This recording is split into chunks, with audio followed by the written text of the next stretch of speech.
नमस्कार, मैं हूं आपके साथ मयंक। देखिए, इस वक्त ईरान इजराइल के बीच जो युद्ध चल रहा है उससे कई बड़ी खबरें सामने आ रही हैं। इससे में सबसे बड़ी खबर जो हम आप तक पहुंचा रहे हैं वो कि ईरान के हमले में इजराइल का हेडक्वार्टर है, जो डिफेंस मिनिस्ट्री का हेडक्वार्टर है, वो पूरी तरह से तबाह हो गया है, जिसकी तस्वीरें सोशल मीडिया में अब सामने आई पहले, और उसके बाद अब अलग अलग मीडिया एजेंसीज ने इसकी पुष्टि कर दी है। ईरान ने जो बैलिस्टिक मिसाइल्स फायर की, बताया जा रहा है कि 200 से ज़्यादा बैलिस्टिक मिसाइल एक साथ इजराइल पर फायर की गई। उस हमले में एक मिसाइल जो है हाइपरसोनिक मिसाइल, वो ईरान के डिफेंस मिनिस्ट्री के हेडक्वार्टर पर गिरी। जो इजराइल की जॉइंट फोर्सेस है उसका जो हेडक्वार्टर था, इसे किरिया कहा जाता है, या अगर आप इसे सरल भाषा में समझे, जैसे अमेरिका में पेंटागन है, वैसे ही हम इसे इजराइल का पेंटागन कह सकते हैं।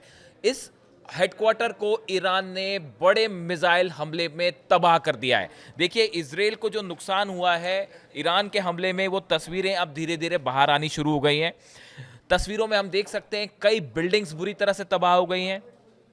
चारों तरफ मलबा ही मलबा दिख रहा है इन तस्वीरों में। कई कार जो है वो जली हुई दिख रही हैं। देखिए, बड़ा नुकसान हुआ है। सैकड़ों लोग इजराइल में घायल हुए हैं। हमने अपने पिछले वीडियो में आपको बताया था, सैकड़ों लोग इस हमले में घायल हुए हैं।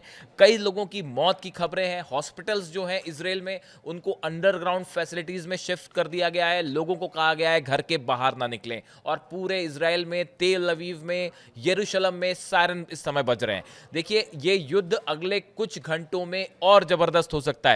ईरान के हमले ने जो है बड़ा खासा नुकसान पहुंचाया है इजराइल को, जिसके बाद इजराइल की तरफ से फिर एक बार ईरान पर हमला किया गया है। बताया जा रहा है कि इजराइल ने ईरान के पश्चिमी इलाके पर हमला किया है। अजदाबाद जो मिलिट्री बेस है ईरान का, बताया जा रहा है कि वहां पे जो है इजराइल ने बड़ी एयर स्ट्राइक की है।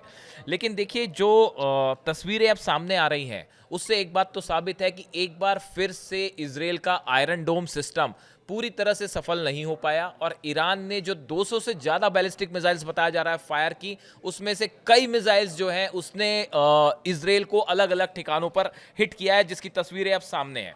अब देखिए, इस पूरे मैटर में बेहद अहम बात यह है कि अब आगे क्या होगा। ऐसा बताया जा रहा है, कुछ एक्सपर्ट्स ये बता रहे हैं कि आज की रात या अगले चंद घंटों में ईरान 2000 बैलिस्टिक मिसाइल इजराइल पर फायर कर सकता है। इस तरह की खबरें जो हैं अलग अलग खुफिया एजेंसियों से भी बाहर आई हैं। अलर्ट किया गया है इजराइल को, और सोशल मीडिया पे इसकी बहुत ज़्यादा चर्चा हो रही है कि 2000 मिसाइल एक साथ इजराइल के ऊपर फायर हो सकती हैं, जो शायद इजराइल के लिए रोकना अपने आप में एक बहुत बड़ी चुनौती होगा।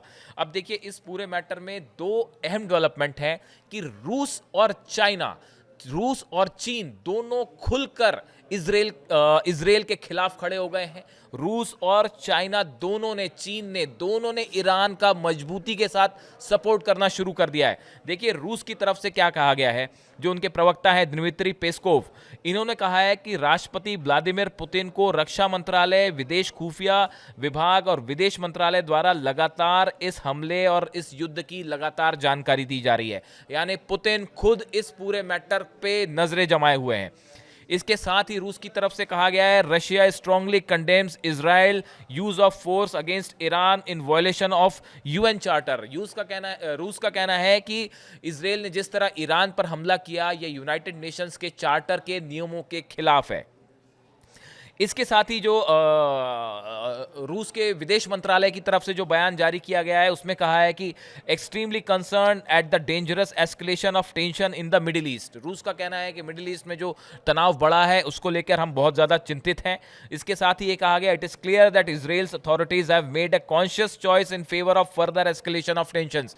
रूस ने कहा है कि इजराइल ने जो है खुद ये फैसला किया है इस टेंशन को आगे बढ़ाने का, इस हमला करने का। यानी रूस एक प्रकार से इजराइल को इस पूरे युद्ध के लिए जिम्मेदार बता रहा है, और रूस की तरफ से ये आगाह भी किया गया है, अगर ये युद्ध आगे बढ़ता है तो इसके बेहद घातक परिणाम होंगे। देखिए, रूस पूरी तरह से ईरान के साथ खुल के अब इस मामले में आता नजर आ रहा है। वैसे चीन ने भी ईरान का समर्थन किया है।